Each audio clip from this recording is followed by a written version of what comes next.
Maybe. My intro's not playing. I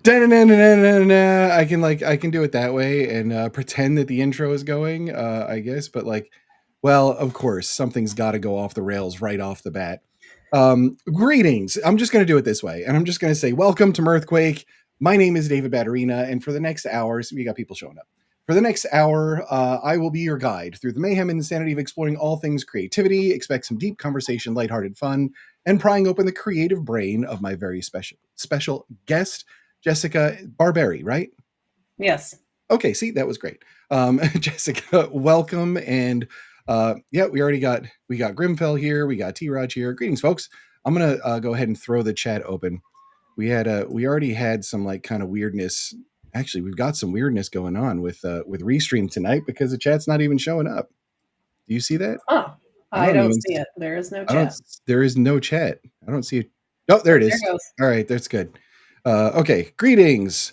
You're all singing. Yes, yeah. Please just sing the intro song. You guys know how it goes. It's all good. Yeah, and now I just got a message. Video clip playback failed. Try and contact. I'm not going to contact support right now. We're here and we're fine. And it's Tuesday. And Jessica, welcome. I'm glad you're here. Glad you made it. On the short notice, I asked you to be on here. Like I was like yesterday, just hey, you want to be on the and you're like sure, which is exactly how I like to do things. And so that's all good. So welcome. I want to get into all sorts of. I want to get into a conversation about your creative process. You and I have just sort of consistently crossed paths on X. It seems through like all sorts of stuff, writing community stuff, and then you were on the Dreams podcast, the Abundance Wednesday. Yes. Yeah, a couple weeks ago, and then I was on there last week, and that was a blast. I had a great time with them, and so I'm like, all right, well, you obviously have a camera and headphones and a microphone, so let's get you on here too, and all of that. Greetings, everyone. Grimfell, Tim, greetings. Jesse, what's going on, sir? I was saying that you were probably going to be popping in here because you need to hear your disclaimer about the hot air balloon and all that. So anyway, Jessica, what I want to do is the first thing I do for everybody is we go through some of this or that questions. And I consider it just like a fast get to know you sort of lightning round type of thing. We go for about a minute. So I'm just going to ask you some of the most random stuff and one or the other, and just tell me which one suits you better or which one you would prefer, right? I will warn you that I usually come up with new this or that questions, like depending on the guest sometimes. So like when I've had a couple horror people on there might be some horror ones in here or like some, I don't know, like 80s hair metal stuff. Like, I don't even know. So if something comes up and you're like, I have no idea what that is, that's fine. We could just skip it. Right. All right. So here, let's do this. Let's start out with an easy one. Merlin or Gandalf? Gandalf. Gandalf. Nice. Good choice. The Fresh Prince or Saved by the Bell? Oh, Fresh Prince. See, I told you there was some weird stuff in here. Beach or mountains? I would say beach. Beach at the foot of the mountains. Let's go zombie apocalypse or robot overlords? Oh, I know. Zombie apocalypse, probably. Yep. Yeah. Because of I got the guns for survivability? that, you know, I Okay, see, there you go. Yeah, no, that's perfect. Let's go with Merry or Pippin? They're both kind of annoying, so I guess Merry. Merry. Throw yourself in next time. Let's go. Here's a horror one. Gutted by a possessed scarecrow or dragged by a meat hook phantom? Meat hook phantom. Yeah, I think so too. I would go that way. Skeletor or Shredder? Oh, geez. Skeletor. He's got the comedy, like, so I would do that too. Yeah. Let's get a couple. Screamo or nu metal?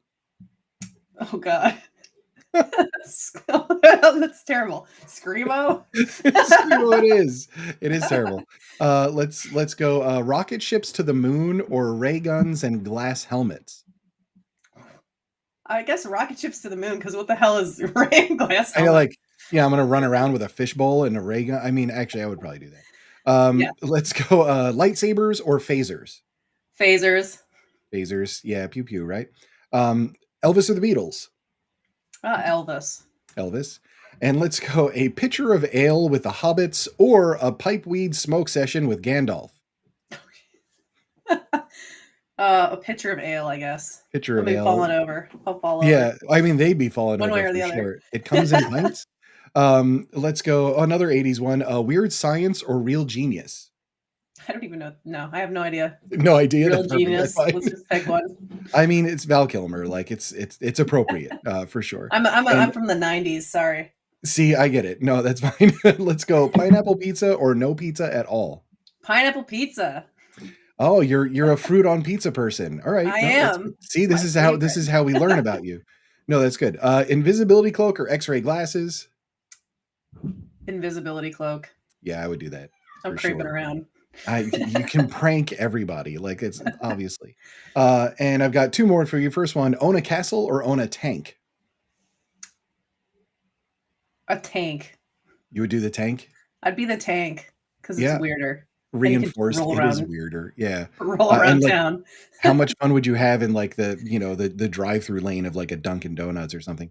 And the last one, and the one that I ask everybody, and what everybody's probably going to be waiting for, yeah, see, can't miss this. Placing bets. It's part of the show. You're basically the guest host. You are basically the guest host, Jesse. All right, so everybody's going to want to know if you had to travel in a homemade hot air balloon way up in the air, no safety equipment. That's the Jesse rule. Or a janky submarine way down in the deep. Which would you choose? I'm going submarine because squish. Yes, yes. Finally, we get another submarine. There we go. We had to have the cheers. Team Submarine. I appreciate that. That's good. Most people are hot air balloon, and like I kind of get it. Like it's the deep water, it's dark, and the whole thing. But you see, the squish is the thing that sells me on it. It's so fast, man. Over. Done. Right. Like I didn't even know. Instead of just watching the earth like screaming towards me for like in theory, it could be a long way down. it really could, and then somebody's like, well, maybe you could survive if you hit some trees. I don't want to survive, maybe. I'm not trying to do what kind of a life am I going to have there? Yeah, exactly. Submarine gang. Tim is overjoyed that you're on Team Submarine. That's good. I did not disappoint there. No, it's good. It's fine. Look, you pick whichever one you want. It's all good. So what I want to do next is give you 30 seconds and just tell everybody who you are. A bit of a new audience in some ways for you here. So just let us know, like who you are, what you do. Give us the the breakdown where we can find you, what you're working on, or whatever. And the floor is yours. All right. So I'm Jessica Barberi. I would say I'm the jack of too many trades. I am a Michigan native resident living on a small farm full of livestock, mother of 3 small children, wife, working full-time, and somehow managing to write an epic ton of books in a short period of time. I don't sleep very much, fueled on element water and tea, ironically. But yeah, that's me. I feel like I don't know what else to say. I don't know. I have a book coming out, a new one coming out in June. I've somehow managed to get halfway through the next one, but I feel like I need to do something else for a little while. Right. So you juggle a lot to get words down. I have a lot going on. Right. All right. Well, and honestly, that's something I want to get into because it's the way a lot of authors certainly feel is like, how do I even do this? Because I've got like all this other stuff, happening, especially with kids. Because they're not exactly just like, you can't just be like, mommy's working 9 to 5. Like it doesn't really, I just work all the time. Yeah, I know. Like it doesn't work that way. But yeah, we're gonna get into some of that stuff for sure. But I'm going to ask you, I'll ask you my first question, and it's a question that I ask everybody. It's the first question I ask for every guest, which is when I say the words creative process, what does that mean to you, and what does it look like for you? So just go off on that to start. Yeah, I feel like my creative process has a lot of bike riding involved.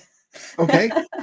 So there's the whole debate of the pantser versus the plotter type of Right. person, and I've done a little bit of both, but I've mostly written books chapter by chapter after bike rides.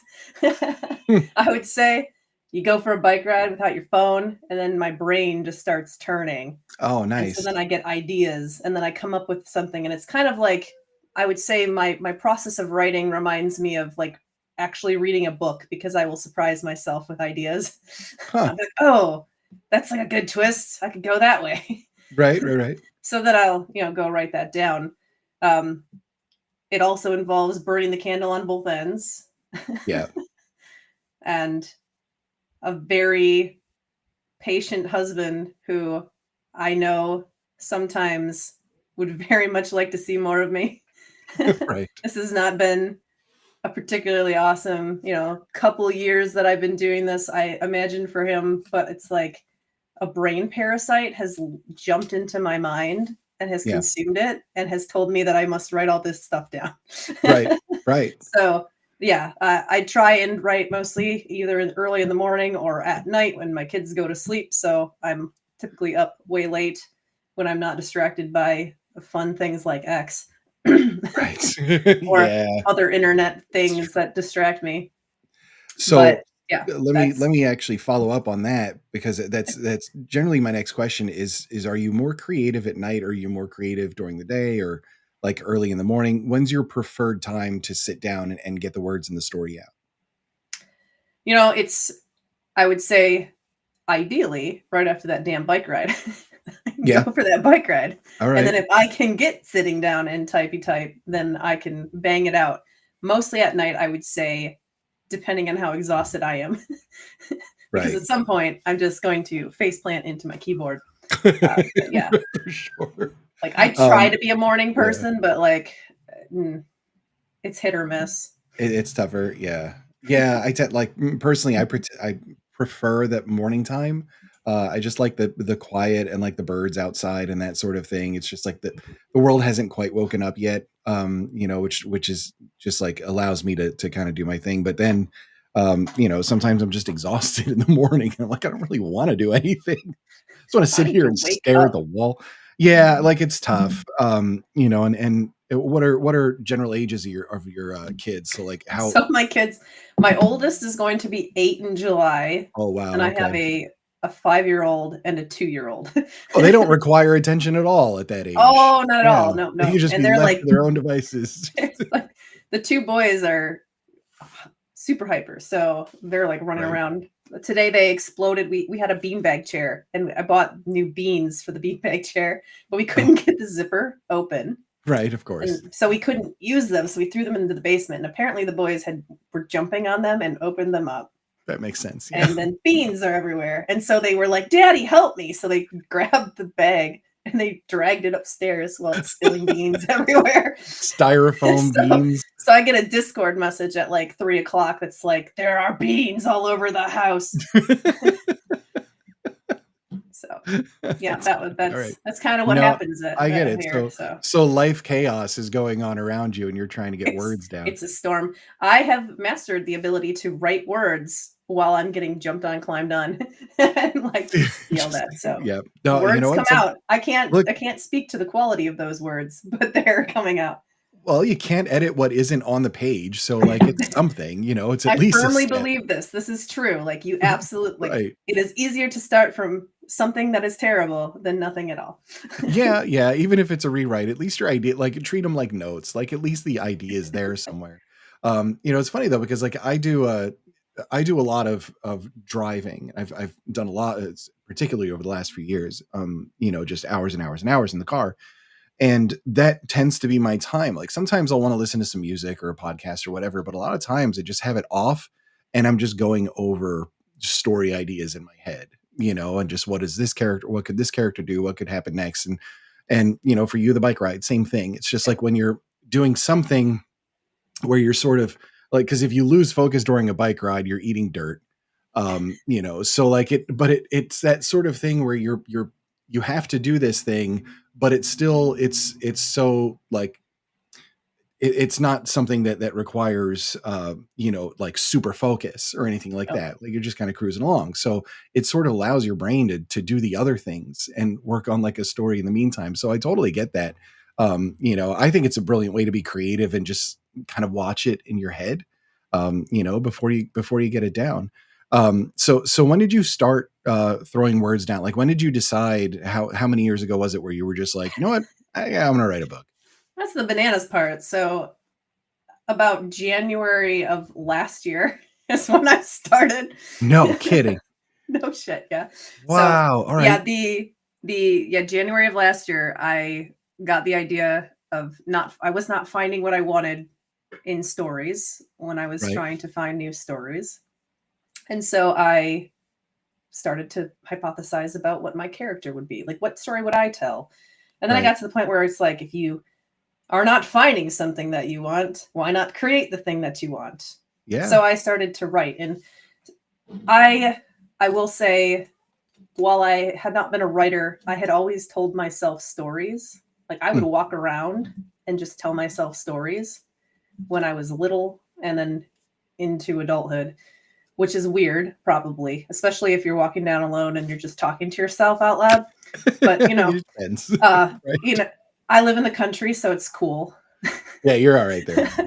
Yeah. No, nobody notices. Uh, so I'm not surprised that I liked writing so much, but it was kind of a surprise. It's been like I said. I feel like I got infected with some sort of weird brain parasite. Like they have that toxoplasmosis for cats that make them obsessed with like the mice. Right. Or like, or Nice. sorry, the mice get obsessed with the cats. Yeah, Yeah, yeah, yeah. I feel like that became my brain for writing because I can't stop. So, all right, so let me ask you this then. So the writing thing, it started January, roughly January of last year, but Sure. you've always been telling yourself stories and things like that, talking to yourself, totally fine. I do the same thing. I just try not to like be storytelling, like while I'm in Walmart or something. Exactly. Um, it's like, so what's wrong with this guy? But before then, what was it about stories or storytelling or anything that interests you, or was there a particular influence, either something like movie or show or book that you were reading, or something that just kind of gave you a little bit of that, like, I like stories and I like storytelling. A lot of people start with like D&D and things like that. Was there anything for you early on in life where it was oriented towards storytelling that you really enjoyed, or was this just really something like kind of out of the blue? So I mean, I grew up in a nerd family. Like we were Okay. all into like all the Star Trek and all Star Wars stuff, and we never went to a convention or anything like that, but we were close. Yep. um, my brother had created a world based on Narnia Oh, when nice. I was little. So Yep. I was Princess Jessica and he was Prince Scott. Excellent. And we he actually had at some point written down like all of the exploits and the things that we had done as children. Hmm. So I grew up, he was 8 years older than me, so he was able to kind of craft these stories that were very much beyond what I would have been able to craft. Right. And so I grew up with those adventures, like these stories of myself in Narnia and like all the characters that we That's had excellent. encountered and you know villains we had to fight. So very much I would say I had an imagination soaked childhood. Hmm.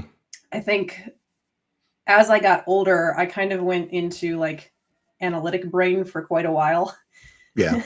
where mostly I was, developing a career. I was in college. So I'm thinking about like, oh, psychology. I went to school for psychology. So I'm reading Oh, all wow. these Yep. sociology books and psychology books and, you know, nonfiction stuff. And I think for a long time that was like all I did, Right. minus like the TVs and stuff. I would say around the time that the Game of Thrones show came out, and Mhm. I started watching that, I was like, everybody always says books are better. So maybe I should check out the books of these and see if they're in fact better. And they are, of course. And then I Right. started to read other things. So I got into um, my stuff in specifically is more inspired by the inheritance cycle. So the Aragon book, Mhm. um, because I really loved that, but then they were over, and it's like, okay, so now how do I find something else Now similar what? to that? What do I do? Yeah. So that's where my story came from, is like, I kind of want something like that, but the way I would do it. So a little Right. different, a little darker. Well, Uh, and unlike Game of Thrones, you're actually writing. So that's there's that, true. I you know? completed my whole series. It's done. Oh, goodness gracious. So when did you okay, so first book started January of last year, Started roughly? in January of last year. Yeah. Alright, so when did you finish first book? First book took me about 5 months to write. Okay. Um, Yep. so that one, and I published that one officially in August, though it really didn't go anywhere until October. Yep. And then, yeah, Murtag's good. I see Tim. Sorry. Yep. um, then I started writing the second one parallel to the first. So as the first one was, I was writing that and finishing it. I started the second one. They're parallel Mm, stories in the same stream. So it's like gotcha. they're telling the same story. Uh, and then the third book I wrote in a month on Wow. vacation. I was Wow. I was on a remote island in the middle of Lake Michigan. We had a view of Lake Michigan right out front the house that we were renting. I went to the library and I'd spend 8 hours in this beautiful like Oh my goodness. island library, Yeah, yeah, just yeah. typing for hours. It was great. Oh, that's excellent. I mean, yeah, what an opportunity, honestly. Yeah, like it Um, was it was like the writer's retreat dream come true. right? So Yeah. that if I could go do that right now, that would be great. Yes, like, as opposed to exploding beanbag chairs and just Exactly. I mean, the it was insanity. I'll be honest, the place we were staying, I had to go to the library because the place we were staying had 2 bedrooms, no place to write, a kitchen table, and, like, in one whole big room. It was Oh not very goodness, big, yeah. and my children are jumping on the couch and, like, climbing on everything, and it's like, "Oh Of god, I course. can't I can't think. I'm going to the library." Right. But it was a Right, very, right. very, very atmospheric, quiet library.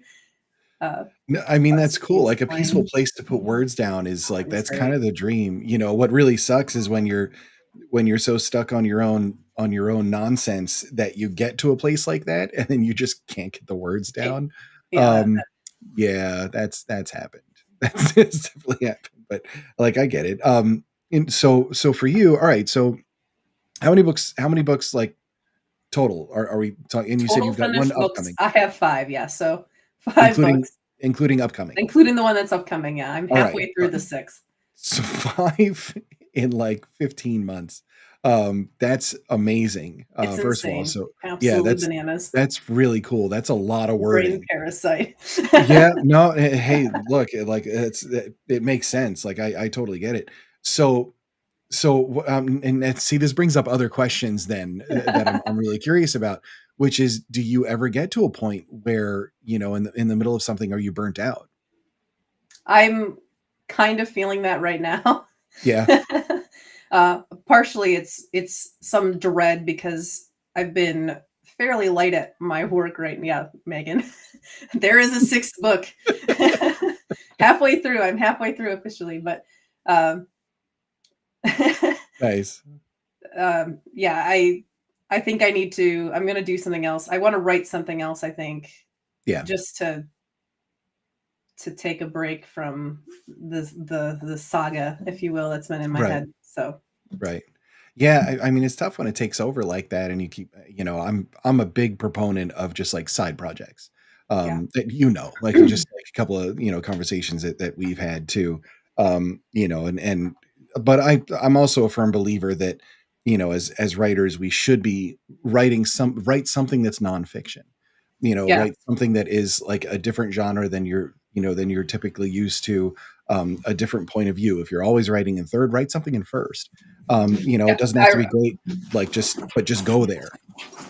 I started a Substack recently, and I've kind of wrote a few articles out on that, Yep. and that's been fun just to try and I feel like you get that 1,000 words or whatever out and do an article. It's kind of fun. Yeah. And Yeah, it's for sure. different. It's a different kind of idea of what you're writing. And then, of course, my work makes me write like giant drafts of these documents. So Ugh, yeah, sorry.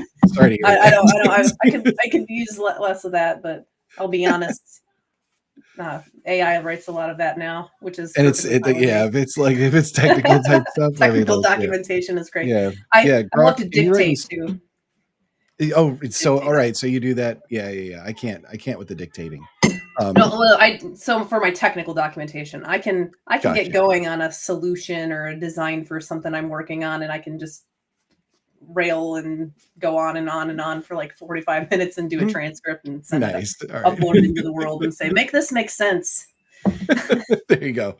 Yeah, no, that part's fine. I find that yeah, I mean when it's something like that, career oriented or technical, because I do that stuff with the database thing that I do, it's just like that stuff just sort of falls out. Like it's Yeah. second nature at this point for sure. I enjoy doing the Substack thing only because like it actually really helps me to write stuff like that in terms of the flow of my ideas and really just trying to get it down in an organized way that makes sense for the point that I'm trying to make. And it's not just what I normally write, which is totally random and all over the place. But it helps me to just kind of practice organizing my thoughts, and it's better to do that, I feel like, with nonfiction than it is with something fiction oriented, which for me, it just like I'm an absurdist. I go off the rails so easily. So like it's a little bit more difficult that way. So with that much output in that period of time, I'm curious, do you give yourself deadlines? I don't really know. Like it's they're not art. I have myself write some. I try and write something every day. So whether that's a Substack article or a Yep. chapter or heck, like a scene, like something I want to write at least every day to be moving in the right direction. And it kind of, again, it feels like, okay, I'm making some sort of progress towards something, or I'm honing the skill a little bit. And I Right. think that that's been good. It takes discipline. um, I don't find I don't find that while I might get burned out on the project I'm working on and need to step away from that for a minute, I don't find that writing itself burns me out. Uh, Gotcha. Yep. yeah, Yeah, I agree. Yeah. I feel the same way about it sometimes if it's the thing that you're working on and you're just like, or what have you. But like, there's always something that can like, if you're not in the mood, something else can come out, or what have you. That's kind of how I use it as well. It's like on a down day, if it's fiction writing and it's just like not happening for me, all right, I'll throw together something on. I've got like just a bank of some ideas for Substack stuff or whatever that I could throw up there. But yeah, just like Jesse, I right there with you. Sometimes it is easier to write, to write there or throw some words down. Um, wow. Okay. So, all right. So let me ask you just a couple of personal things. Just when you're actually writing, are you a music listener while you write? I am not. No, I do have one track that I will listen to. It's like a Celtic Irish folk song, and it goes like da da da da da da da da da, da. And it like Okay. Yep. over and over, it just repeats. It's kind of trance like. I started Gotcha. that at that cottage when my children were running around because it's like there was no escape from the noise. I'm like, I have to find Right. something to blot it out, but still be able to think. Yeah. But like I cannot words in a song, absolutely not. Yeah. Cannot Exactly. have Yeah. words because I will be singing those words. Yeah. Yeah, Yeah, that seems to be a pretty common thing. A lot of people listen to soundtracks for movies because it's yeah, wordless. mood It's kind of music. like long. It's not nothing crazy. Or they'll do just like some of that like lo-fi kind of stream where it's just like background study music a lot of times, things like Yeah. that. I I definitely do. prefer it without. If I can have no music, that would be better, but music will help if I need to blot out the other noise. Right, right, right. Yeah, just even white noise in your noise canceling headphones or what have you. I love noise canceling headphones. Let me tell you, where everything just goes shh outside. I'm like, yes, yes, I can be in here all by myself. The Skyrim soundtrack, Grimfell for sure. Like, I don't know if I could do that. I'd be like trying to Fus Roda like my computer and stuff. Like that might get a little. And I have listened to stuff that had heavy lyrics and like I want to type the lyrics. Like the lyrics are going to come out of my fingers if I'm not careful. Yeah, lo-fi study beats. That is a pretty common one for sure. But there are a couple of you savages out there that just write in silence. I don't know. I don't know how you do it. It's everything else. Like I think it ends up. It's sort of like the whole car idea or bike riding idea thing, where if my brain doesn't have something just in a tertiary way to focus on, there's too many pinballs, and so like it has to like just kind of be kept like occupied. I guess my brain's is a toddler, right? I'm just like I'm gonna sit it down with a couple of those like the rings that you have to stack in the right way. Just like do that while I'm doing this, and like we'll be okay. Here's fire and some marshmallows. Go play and be back in an hour. So all right. Now, what about managing like all of the life stuff?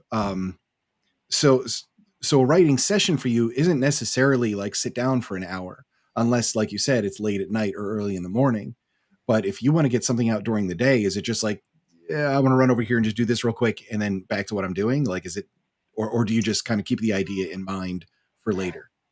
I mean, it depends. Like if it, because there will be things that like I will start to think about that become they're too consuming. Like it becomes, Right. it's like I need to get this out, or I am unfunctional somewhere else. Right. So Right. it depends on like how burning that is. I appreciate those times when I get to like that chapter that's like the slog chapter where you Right. like, oh God, it's so hard to write this. It's like because I don't have that problem. I'm like, oh, yeah, I could write that at some point when I get there. But Right. otherwise, the rest of the world is more important. But like you Do get to you like those climactic scenes and you're like, I can't even think about anything else until I type this. this has got to get out. Yeah. Yeah. Do you are you the type where you can write like story out of order? Do you write like, oh, this chapter comes in a while, let me write it now? Generally I had not until my fourth, like the finale. And Hmm. I ended up getting blocked at one point. So I actually wrote the epilogue and then I wrote the last chapter. And then I Right. went back and it was like that kind of got me unblocked. I have one chapter of like the next book, so book 7, that I have written just to kind of play with an idea. Right. And so that's hanging out there waiting to be used, Yeah. but it's Yeah. going to Yeah. be a while. So it's like I've written things, and like I said, I wrote the second book along with the first. I took a Right. break and I started writing that one. So I'll get different ideas, and if it's like, oh, I really could, but I generally try and go in order because I'm a savage and I want to torture myself. That's how I do it. Yeah. Yeah. I have to know my starting point, my ending point, Yeah. and then like so do you do some outlining, like rough outlining or just like story beats kind of thing? So the first book where when I started, I had an outline, and then it completely went Mhm. off the rails. Whole Yeah. different direction than I expected. Uh, book 2 completely went off the rails. Book 3 was completely pantsed. Book 4 was more outlined. I had an idea of what I was going to do, and the fifth book, the one that that's coming out now, was extremely outlined. Like that one, I knew exactly what was going to happen. I was like, Oh, nice. she was in order. This Yep. one, it was supposed to be something else, and then I got to the point where I was like, I thought this was going to only be 2 books in a series, like just a duology here.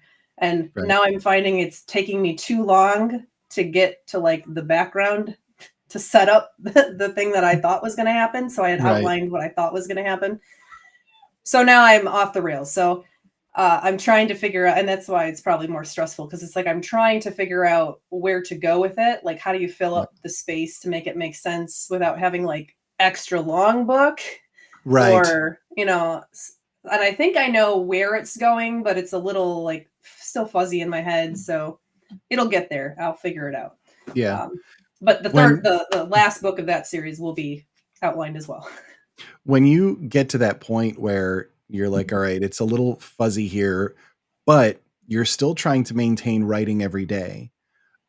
So, generally, like for me, if I get into that point where it's fuzzy and I feel like I'm not really sure which direction this goes into, I don't want to put a single word down until I know.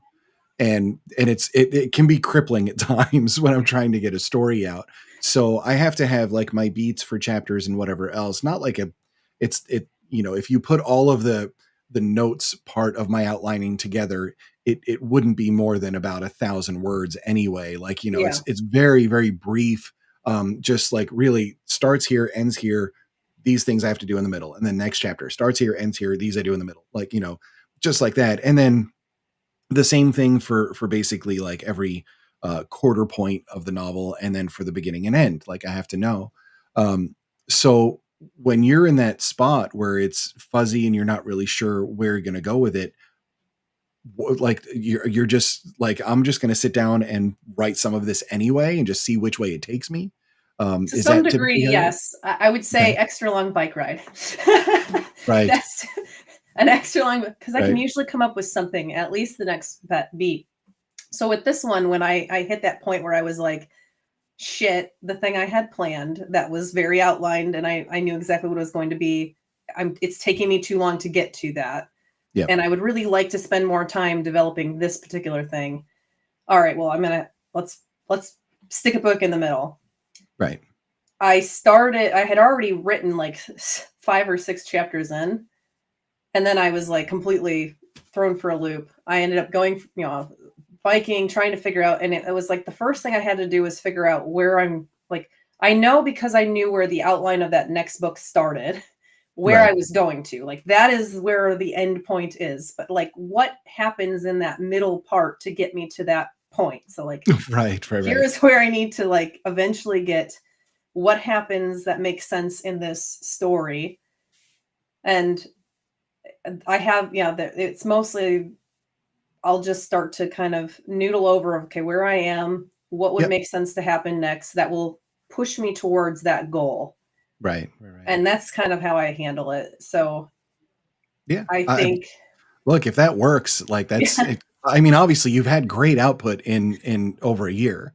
So if it's like, this is the cool thing about interviewing different authors and creatives about their process, because what I find is that the people that are most productive tend to know how they work better than somebody that's struggling to get words down, or yeah, with trying to do that. It's like, you're at a point where you can give yourself, like, you have these tools that you can lean on. Bike ride helps me. Some quiet helps me. Listening to this particular song kind of gets me in the mood, that helps me. Like, all of these different tools you have in your toolbox to help you to be creative, and including giving yourself grace for the way you think, because that's a thing too, where a lot of people just really trash themselves, like beat themselves up, and over not getting words down or something like that. And it's like, you need to chill. Just like, that's what happens. Like, your brain is not a perfect machine just for putting words down. Like, real life is yeah. taking place. All these other things are going on, and all of that. And greetings, everybody, coming in and all that. David, welcome. And Robert, I like this comment too. It's great watching a live broadcast, realizing that I recognize half the audience. We're all friends here. Totally good. So that's really fascinating. Just in terms of you knowing your process well enough to be able to get around these things where they would, in some cases, stick with somebody for like a month or more, where they're just not putting any words down. So that's really cool. Now, what about any time? Is there a particular time or a particular, I guess, aspect of writing or being creative where you feel like it is more difficult for you? Is it when something is going on, like outside? Is it a particular part in a story? Like, is it beginnings or middles? Like, it sounds like middles sometimes for you. It's like, well, what do I even do here? Stuff like that. So, like, is that, does that tend to be the sticking point for you when it's hard to be creative? The hardest part I would say is when I know that something big is coming Yep. and I'm slogging to it. Like it's that Right. those few things right before the thing that I know that I'm kind of excited about writing, that Yeah. I have to finish these, like these have to get done Yes. to get here, but I'm like anticipating this. Um, that can be very difficult. Obviously, distraction. That's the Yeah. reality of life. If my husband's had an especially bad day, like I'll just have to put it down. Uh, Yeah. For sure. I can't do that. I had what with the book that is coming out. I actually took a couple weeks off Mm. after I had written one part of it because it was just like I can't do it right now. And I Yeah. ended up going back and I did some like editing because I had another one I was working. It's like I just do editing or I play with some art generation, whatever, just stuff to Right. like get your creative juices flowing. I'll listen Yeah. back to what I had written. So a good thing is like if I Mm. get stuck somewhere in my book, I'll go back to the beginning and I'll start to edit through up to that point. And Yep. it's like somehow revisiting the story, remembering how it all went. And by the time usually I get there, I've kind of reinvigorated or gotten new energy so I can keep going. Yeah. So that's a common strategy that I use. But yeah, absolutely. Like I've certainly hit moments where I'm just like, I don't know if I can write this or this is just really hard to write. And you kind of, Right. that it goes back to what we were saying much earlier on in this conversation where it's easier to start from something than nothing Yes. or like Yeah. I just need to get something out and even if it's going to completely probably be rewritten, just write something. Yeah, I and, really hate and that, by the way, but, like, you're it's, right. yeah, I know, like, I I even know. said it, but, like, I hate that that's the It circumstance. really Like, does. I I don't hate want to. wasting the you feel like you're wasting time, but you're not wasting time because it's like it gets you unstuck. Like staring at that blank page and being No. like paralyzed about like the next best word that can come out or how you want like getting the perfect opening line. It sucks. But if you can just get something out and then you're like, I could do that better, and you tweak it later. So, call me out, why don't you? I know. But Sorry, yeah, gotta do like, what I gotta no, do. because I am so that writer where it's like, I don't wanna do multiple. I want one draft, and it has to be perfect. Like, that's how I like, it's and it and sometimes it really sucks, like, and, like, I'll work around it, like, I've found ways to just, like, kind of get something close enough out. The one thing I don't do, and I've heard from some people where they'll do this, is they'll just like put a note in like brackets or something like fill in cool I fight don't do scene that here. either. No, no, I'm no. like, I can't. I have to write it. Like, even if it's boring and I don't want to, like, it's not boring, but a part of the story that I'm not into. Like you said, if there's a big fight coming up, like I want to get there. Yep. So sometimes it's motivating, sometimes it's not. But what about in terms of actual like if we throw together, let's say categorize, right, dialogue, setting a scene, world building, what's the one thing that you really enjoy in terms of the process, or in terms of writing? Are you just are you a dialogue person? Do you enjoy the scene setting for stuff? Do you enjoy just the other things going on, like the world stuff, or the lore? Like, what is it that you really dig into when you're writing? I would say it's funny because when I first started writing, the thing that scared the hell out of me was dialogue, like, being able to do good dialogue or natural dialogue. I was like, "Am I gonna be able to do this? Am I gonna be able to craft these exchanges that feel authentic or real?" Right. And I'm actually pretty good at it. At this point, I'm much more confident. I would say for me, scene setting and dialogue are probably my bread and butter. Like, I love to make Mm, atmospheric, beautiful, like, environments, and then I like to have the characters interacting in those environments. for sure. World building, I mean, I know that there are people out there that are building their little anthologies and they're like documenting all the like religious notes and all the Yeah. societal whatever. I now have a file on my computer called the Starka culture, and I'm trying to like note as I write something. I'm like, okay, I got to remember that I Right. made this a rule of this culture because it's very different from the rest of the culture that I had created. Um, but I'm light in world building. I write it when it needs to happen. Like as I need Yeah. like they're in a scene or they're interacting or they need a piece of lore. That's kind of when I create it. So I'm not big into that per se. It's definitely more of like I want to create this like moody, interesting, beautiful experience of moving through this world, and then have authentic sounding characters that are fun. But yeah, Right. No, for sure. I mean, yeah, I totally get that. The scene setting can be just like really cool when you're digging into just like it's like painting yeah, the backdrop for the whole thing, as like a canvas, and that is fun. For me, it's always dialogue. I love the banter between characters. I exactly. just Yeah. really dig that, and have a great time with it. But again, this is like the thing where it's fun to write outside of genre, because sometimes you're forced to be a little bit out of like to you're forced to enjoy something that's out of your typical comfort zone. I guess it's like the best way to describe it. Like when I wrote my nonfiction, talk about like outlining. I mean, that's like pages and pages and pages and pages and pages of Yeah. outlining to just get all the ideas down, make sure everything's good, because this is nonfiction. I can't just like, just like Make throw it it up. out or I can't just make whatever. it up when I go along. Yeah, not for something like that. Like it has to be cohesive, and that it was a project with two other people. So, with two co-authors involved too, like we're trying to balance all of our ideas into one thing.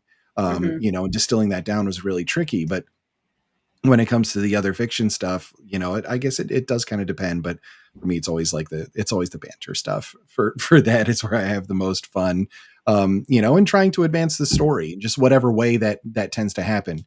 I lately I've been having to do a little bit more with like lore stuff, and like Yeah. this is the culture for these people, and these are some of their like traditions and laws and stuff like that. And I kind of hate it, but like I'm doing it anyway. Yeah. It's I'm necessary. kind of Like, with again that spreadsheet, like the stupid sheet that I'm like yeah, referencing. I I'm like, know, okay. like the World Bible, as people call it, is so stupid.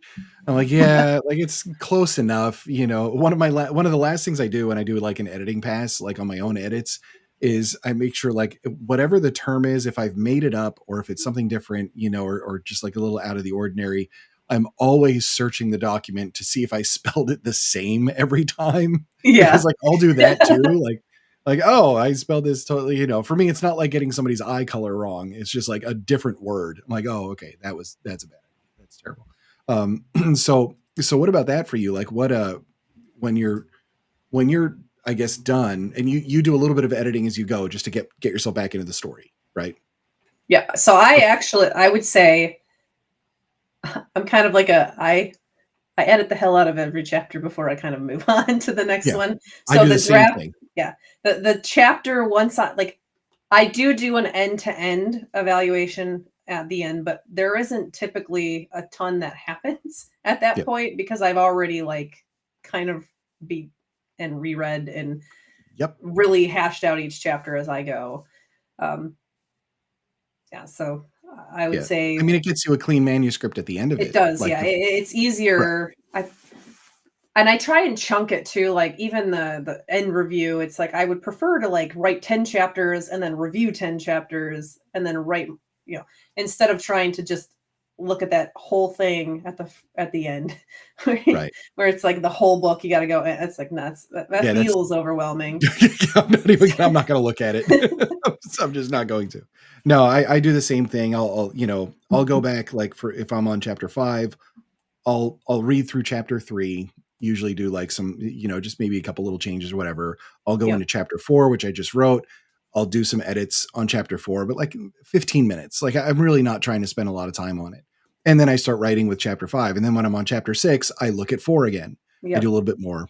I do more on 5. I work on 6, so on and so forth. Because by the time you get to the end of it, I'm like, well, this is like pretty darn clean. I Yeah. never understood. Like I hear the people all the time. They're like, "Well, on my sixth draft." I'm like, "What does that even mean? Like, did I you don't really know. write I the don't book 6 times? Like, I don't even know what that looks like." So yeah, can't do it. Can't do it. No way.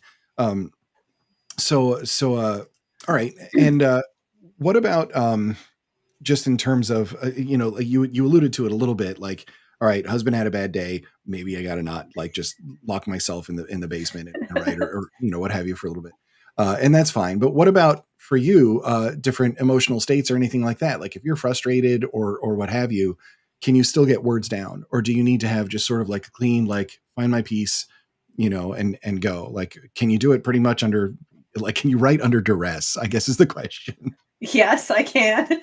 Yep. Again, I would not consider this my best writing, but I can put words down. You can get them Even down. again, if I'm getting climbed on or like people are yelling at me, I have a remarkable, for better or worse, I have a remarkable ability to kind of tune it out.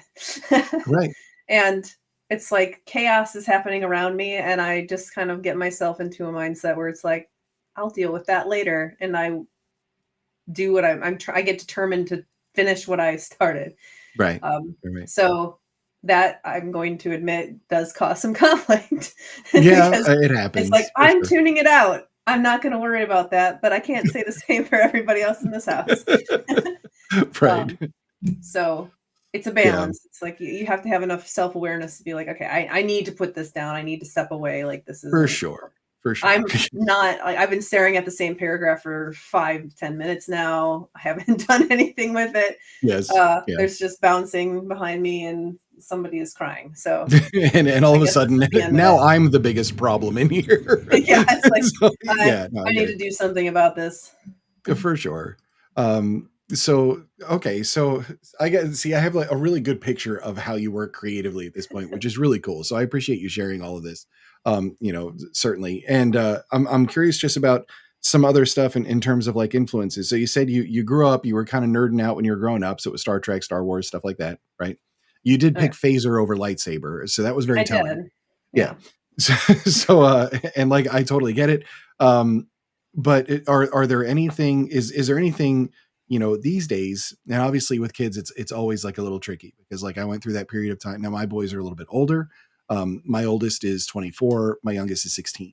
And so when they were those kinds of ages between that, like 4 to like 8, like right around there, or what have you, it was all Pixar all the time for us. So like I've memorized like all of the movies, and can repeat. And but as a result I missed a lot of like really cool movies that were out in the early 2000s. But is there anything for you that you consume or watch media wise, like either movies, TV, or what have you, that you really like, or that's an influence for you, or that you just find to have good storytelling? God, like right now, the media kind of sucks. I'm Yep. not gonna lie. I One Piece was fantastic as far as like anything that's new that I've been aware of or watched. I enjoyed the heck out of that. Nice. But otherwise, like I can't even think of anything that I've thought, yeah, I really have to go see that or I have to watch that. Like I don't Yeah. feel like I've had that. Um, You're like, yay, there's another there's Star Wars show. Like, yeah, woo, no. it's gonna be awful. I Right. let Critical Drinker tell me what that's gonna be. Yeah, yeah, bingo. Yeah, I do that too. Yep. But there's a lot of Bluey that gets consumed Oh in this god, house. that's And I have fantastic. to say, There's Bluey worse. is actually very good. It Like is. Yeah. it's a very nice show. No, you're It's right. got some wonderful wonderful parts.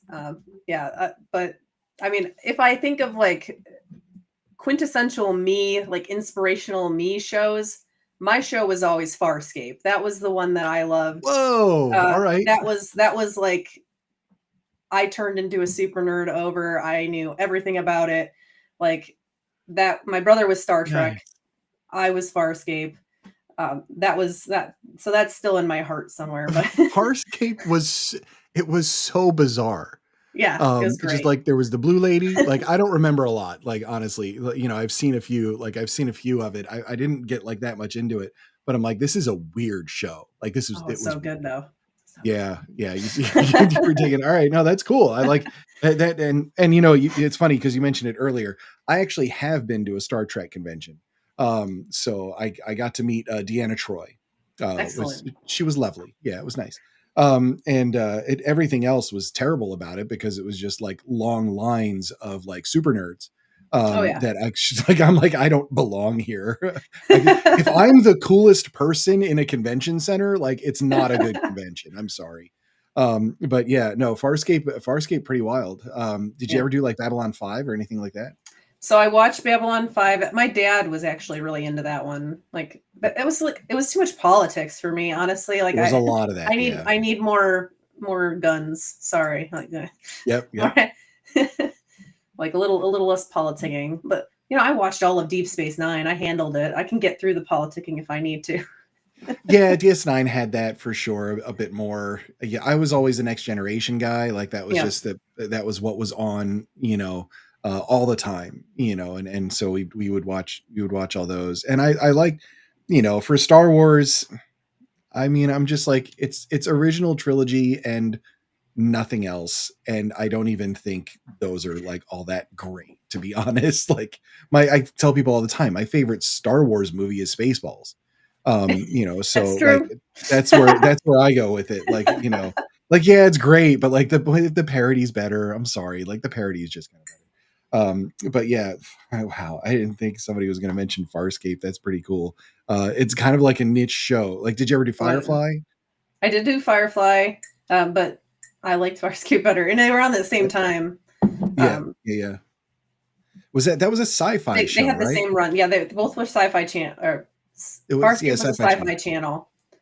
Um, I got into Stargate SG-1 was another one Okay, around yep. that same time that I've basically seen all of it. Yeah, I'm like a sci-fi nerd, so Yeah, yeah, yeah. it's yeah.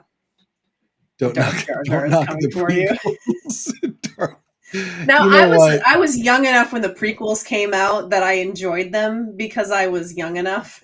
Like Right. I didn't even find Jar Jar annoying because I was stupid and a Yeah. child. Yeah. The first But 10 seconds, I was like, this guy's funny. And then after that, I'm like, I don't I'm want to like, watch this okay, anymore. it's too much. It's been done. No. Thank you. Just no. Yeah. Lisa, I hate mean, myself. yes, yes, yes. Um, No, I like the third, the third one, episode 3, whatever it Yeah. is, the one with the fight and the whole thing where he's, I have the high ground, like all that kind of stuff. Like, all right, yeah, that one's like okay. I just like I hate the way those movies are made. I hate it. It felt like there's just like it's constant cutscene, cutscene, cutscene, cutscene. It's like it's I have to like ADHD watch it if I watch those, and I just can't do it. Like I like Empire Strikes Back. That's my second favorite Star Wars movie behind Spaceballs. And then Rogue One. I actually really liked Rogue One. I thought they did well. It was a little grittier, like a little different, like of the Yeah, feeling. I like that one too. Yep. And but But the the other rest of new them, ones I'm are like, just bad. no, You thought the no, prequels are bad. Oh. yeah, no, no, no, no. And I'm like, all right, okay, so we got a cute droid. All right, so there's these things called, what are they? Pogs? No, Pogs was the game. Porgs, whatever I it don't is. know. Their version of like the small Ewoks, whatever those Yeah, were. I don't care Um, enough to know. yeah, it's exactly. I'm just like, like I just get so. The same thing happened with Marvel movies for me. Like Yep. they were cool for like 10 minutes, and then after that, I'm like, there's 500 movies now, and like all these spin-offs and everything. Like I just don't. I'm not getting. I can't get into that kind of stuff. But I get it. Look, the sci-fi thing is always. What is it like? All right, so let me ask you this. What is it about the same kind of stories but in space that's more compelling for you? I don't know. I like aliens. I Yeah, like fantasy. It's just more fun. right. Right. You can.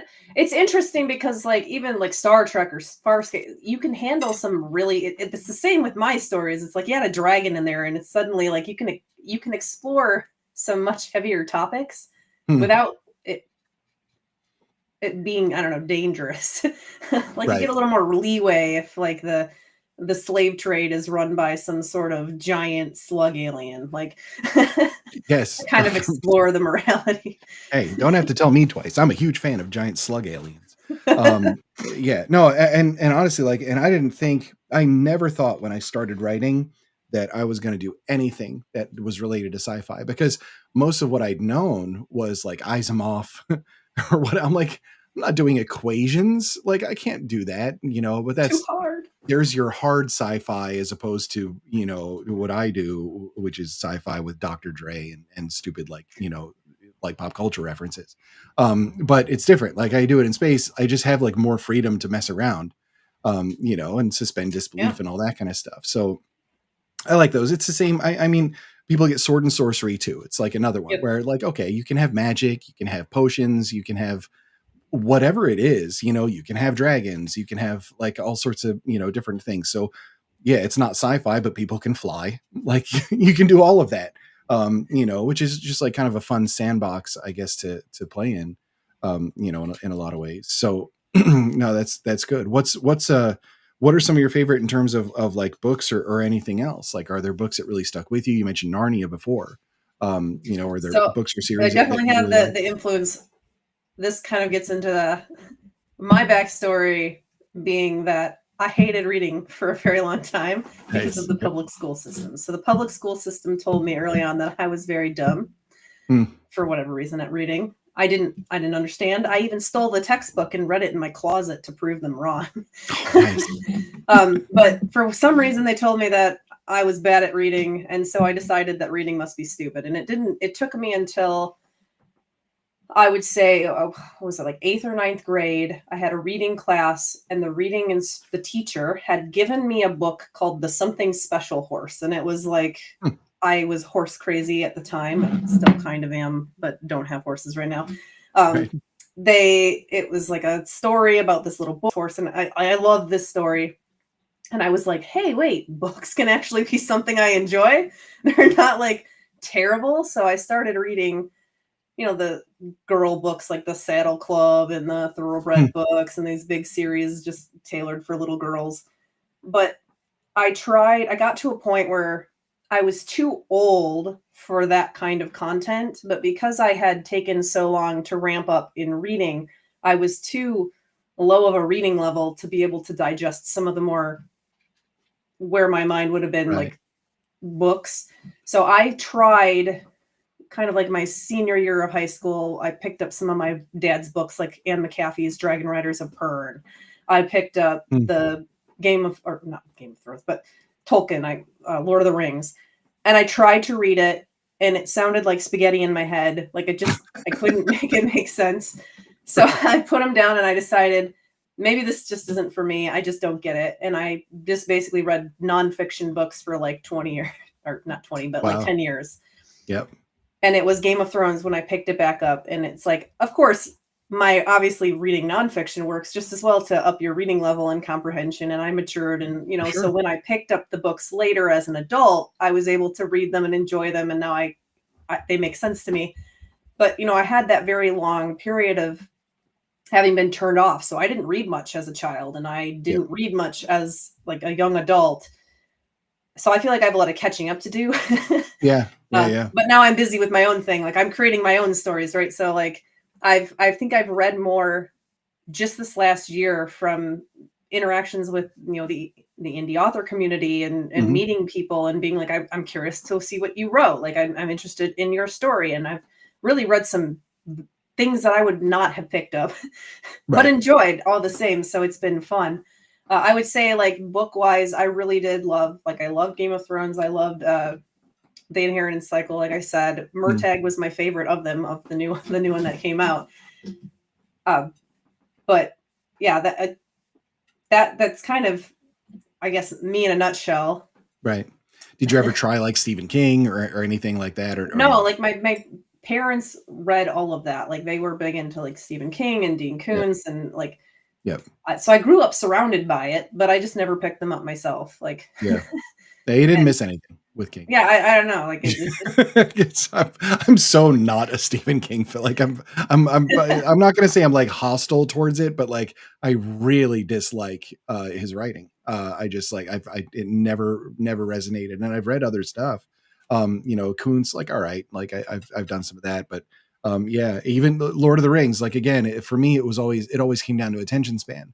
yeah, And when I'm in a book and the book is very deep and the language is very different from what you're used to, I ended up, it was just like bored of the Rings for me. Like Lord I of the was like, Rings. I can't Yeah, it's like, like spaghetti in I my just mind. read the same chapter. Like I read the same paragraph just like 6 times. And like, I don't know if I didn't retain any of it. Like my mind just went elsewhere, for it. Well, It I was when appreciate that I, because I I mean, don't feel look, so alone. But yeah, no, no, no. Like it's definitely like I can appreciate the style and grandeur of his writing for sure. yeah, But it and made good just like movies. look, if you're going to give me the choice, like, you can be on a deserted island with the book or the movies. I'm picking the movies 100% of the time. Like, I don't need the book. And I'm like, why does Tom Bombadil, why is he still singing? Like he's still singing. Like, like there were just so many things in there that I was just like, I can't. I'm like, this guy, he won't stop singing and he's rhyming constantly. Like, I don't even know. Is this like a rapping hobbit? Like, I'm not even sure.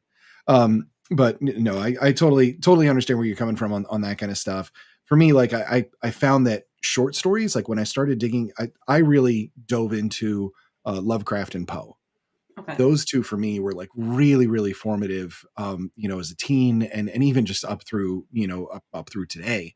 I will still prefer to read stuff from them that I've read numerous times over something newer, because it's just my comfort level. The writing is beautiful. It's really compelling. Lovecraft, it like tickles my brain in just the right way. Poe is just like, the writing's gorgeous. Like, yes, it's like that kind of dark gothic, but it's just beautiful. And so those for me, like they really stuck. The what's the biggest, what would you say is the biggest book that you've read? I guess it would have to be one of the, it would have to be one of Game of Martin's. Thrones. Yeah, Yeah. Martin's book. Yeah. Yeah. I don't know which one's the longest of those, but that's definitely the fattest book that I've read. I will say Right. that one of the first Christmas presents I got my husband was a leather-bound Lovecraft hardcover. So Excellent. he's a Yeah. fan. He's a fan. I'm all Cthulhu all the time. I have puppets. I've got like everything. I even have a it actually, I'm gonna grab it because it's worth a quick show and tell for people that know Cthulhu.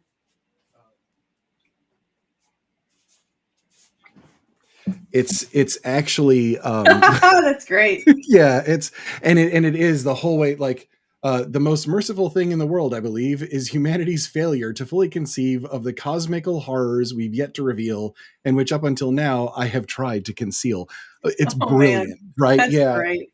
This Now I want that. Thank you. RJ Ivankovic, which sounds really Yugoslavian, but the drawings and everything in it are just like, the whole Oh man, thing is that's just, amazing. it's absolutely fantastic. And so like, I'm all about Cthulhu and grabbing weird stuff like that, and just leaning into it. I've got the puppets, I've got the card game, like all of it, because it's just like fun for me. So there's that little bit of show and tell for the Mirth Quake stream tonight. So I want to do some pitch storm with you, and All right. I sort of prepared you earlier for this, but we're gonna have some fun. But before that, I want to ask one other question for you, and it's usually the one that I ask before we lean into a pitch storm thing, which is if there's anything that you could change about how you work, whether it is just your efficiency, the output, the flexibility. Would you be more of an outliner? Like, if there's anything you could change about your creative process, would you? I feel like if I could calm it down, like if we're talking about like pacing, it's Great. like if I could just stop being so crazy. Like I feel sometimes like I'm crazy, and I just just go a few days without writing and not feel like there's something in my head trying to squeal out. That'd be great. Yeah. Yeah. So I think I kind of wish I could slow it down. Look, I totally get it. I really do, because I have. Do you get like the new story bug from Oh time yeah, to time? absolutely. Oh yeah. Oh, it's exhausting, right? Because I'm like, I have to choose. Like, do I put this on the back burner? Like, is this one that I'm going to do eventually, or is this just like a stupid idea I had right now? Um, so yeah, I get that. For my thing, like I'll actually make like fake mock book covers for stories that were just like stupid ideas that I just didn't even flesh out. Like, I just have like a general concept, and I do that as like a marker. Like, all right, I have like a little bit of visual inspiration now that I can work with. It's just like going on a mid journey or whatever, and just like, Yep. I need to see otters in space playing tennis, like right now. And then just like keep that, because like I might use that or whatever. It's the same kind of thing. But for me, like creatively, I really enjoy working in Illustrator and Photoshop and things like that. So putting something visual together it's just like another way to kind of scratch the creative itch, I guess. Yep. Yep. So I just do it that way. But the new story bug, man, sometimes it's like, no, like I'm just like, no, like brain, you're not doing this right now. Like, I need you to shut We up. I gotta gotta write. finish the other one. Yeah, like just quiet down, for crying out loud.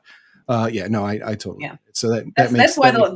the fifth book was so well outlined, was because I told myself you have to finish the other one that you're working on now. You Right. cannot start writing this. You can outline it. That's all you're gonna do.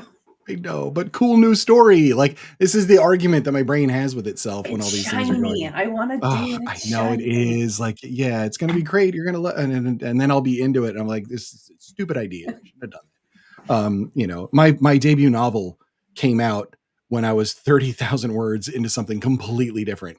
Of And course it it did. was the same thing. Like, I chased this idea that started out with a 500 word writing prompt, and then it turned into a novel a year and a half later. And I'm like, well, that was it. Like, I guess, did I ever go back to the original thing that I was writing? Nope.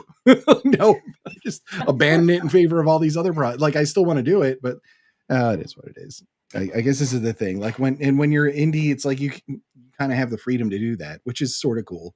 Like I don't know if I could work under the deadlines of somebody like, well, you need to deliver book 3 right now. Like it might be some trouble there. So let's do some pitch storm. What do you say?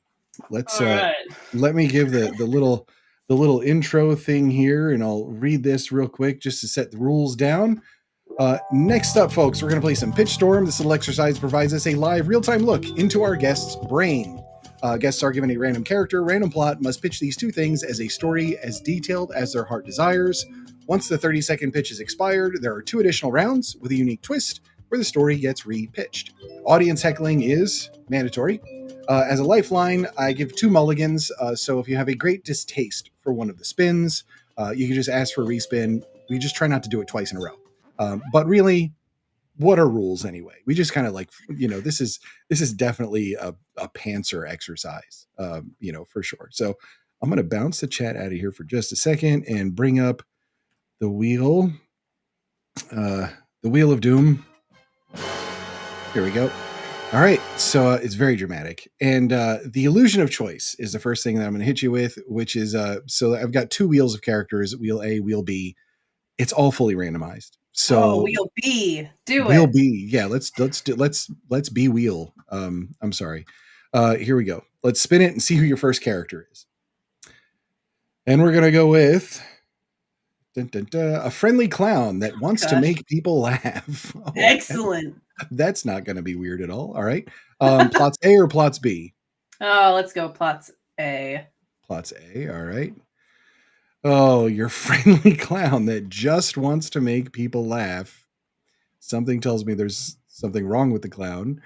Discovers the mythical city of El Dorado. Oh, that's good. Fascinating. All right. We can run with that. So I'll give you like 30 seconds to a minute or so. Just like, let's just set up the beginning of the story, say as much as you want with it. And then, like I said, you'll hear the chimes when the timer is roughly up, and we'll just kind of go from there with some of the wrinkles. So go ahead. Tell me about this clown that just wants to make people laugh, discovering El Dorado. All right. So I have a story for you. It is a gentleman who really wanted to make people laugh. He thought he was a comedian, but he got kicked out of comic nightclubs. So he decided to paint his face and to try a different approach. He thought maybe the circus was for him, but that was not to be, because he ended up on this circus that was like going through the Amazon. And wow.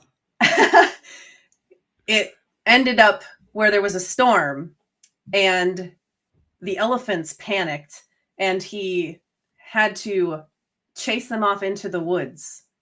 And he ends up finding the mythical city of El Dorado. All right. I like it. Are there elephants in the Amazon? I'm not. It doesn't matter. But they were in the circus. They were in the circus. They were in the circus. That's right. Okay, so circus elephants in the Amazon. They were playing for tribes down there. All right, so let's throw in your first note, and consider me the meddling producer, the insufferable trad agent, who's like, all right, great, but how do we turn this into a tearjerker to get out the tissues? All right, so let's amp this up. I'll give you another 30 seconds or so go for it. I mean, what could be more tragic than the elephants getting strangled by anacondas? Oh, God. Wow. Dark. And he finds them strangled by the anacondas, and he's just beside himself. Like, how can he return? He can't. How do you make people laugh when the elephants are dead? Yeah, no, the elephants are gone, man. It's terrible. It's very sad. Terrible. All right. We'll close that one there. All right, elephants strangled by anaconda. All right, so for this last spin, we're going to do notes B. So this one is where you got to get to an ending, right? So you got to give me a nice juicy with your clown finding El Dorado, strangled elephants. We need at least one thing to explode out of someone's chest. Oh, God. All right. All right. Let's run with that one and get to an ending. So Off you go. he ends up in El Dorado after the elephants have died, and he is there. And of course, he wants to make people laugh. So he figures, what better way to make people laugh than to perform here in El Dorado? So he gets this idea of, you know, I don't know what the hell would explode out of somebody's chest. Like, he gets this idea of swallowing this egg that they give him, and then they scream. That is a terrible idea. Don't swallow that. And then it turns out that it was actually the egg of an alien, and so it just bursts out of his chest. I don't know. At the end. Yeah, no, I like that's good. Bravo! You've made it through your first pitch storm session. Grimfell. It's better than anything on Netflix. I mean, yeah, you got a little bit of the Anaconda thing. I mean, look, they made a whole franchise out of like Piranhaconda and all that. So like, I'm down. This is a good story. I mean, there's Sharknadoes, right? There's Sharknado. Sharktopus was another one. Yeah, Piranhaconda. Yeah, they did. It was sci-fi. It was probably right around the time they were doing Farscape that they started making those ridiculous movies. Sharktopus was my favorite, though, honestly. All right, so let's go ahead and let's do one more round, right? All right. This time, characters A or characters B? Character A. A it is. Let's see what we got. There's a really weird mix of characters in all these, by the way. You never know. A depressed vampire. Okay, we'll go with that. I am so sad. Plots A or plots B? Plots B. Plots B. What are we doing with our depressed vampire? Oh, let's see. Our depressed vampire struggles to raise a family in the Wild West. Wow. Okay. All right. I mean, sure. Yeah. Especially if it's daytime. So it would be very difficult. Let's run with this one. What do you got for me? Start this. I mean, I can make this a little more serious, at least. You know, you got a pioneer family who has come out to the Wild West. It's a husband, a wife, and their 3 children. And they've built this little cabin, and it's all great until vampires come and they attack the family. They kill the husband. The wife is left behind but turned into a vampire. And now she must somehow raise her children as a vampire out in the Wild West. Wow. But she, of course, can't be out in the day and watch them. So they're isolated, and it's terrible. And I mean, I'd be pretty damn depressed about that. Just got them going to bed at night while she stays awake. You know, or they go to bed during the day so that she can stay awake with them during the night. And they're trying to hunt antelope and stuff. And she's trying really hard not to eat her children because they look so tasty. Oh my gosh! All right, well, you're gonna hear the chimes right there for sure. Tries really hard not to eat her kids. All right, no, that's good. I'd be depressed about that. Look, I think this is a great concept for a story. Could you imagine like vampires in the gold mines and stuff like that? Like the Wild West would be a great setup for vampires. All right, so let's hit some notes here. I have to see now. I'm gonna have to make a stupid book cover. Wild West vampires. Let's go. Wait, switch it up and let's make all the characters middle-aged white men. I mean, that's kind of a problem for my yeah, let's but it's modern times, right? Like, so it is exactly. Oh god. She thinks great. She decides what they really need to be successful is a man. So she decides that she's just gonna translate her right into that. There you go. And now she is a man trying to raise her children in the Wild West. I'm back to dad. Yeah. All right. Yeah. You know what? I'd say this is this would this is definitely working out for me. This would definitely be on Netflix. I'm just saying, like, you know, somebody's got to call them right now. You know, it definitely takes that and it makes it far more for modern audiences. Yes, exactly. Updated for modern audiences. All right, let's add in the last wrinkle and go ahead and get me to an ending on this Wild West trans vampire saga. Add some dads. You want this to be a father's? It's a So, Father's Day movie. Oh, that's so brilliant. while this individual vampire is out there, he happens upon a rugged outdoorsman, and Oh my they decide goodness. that they're gonna get married, and they're Yeah. gonna.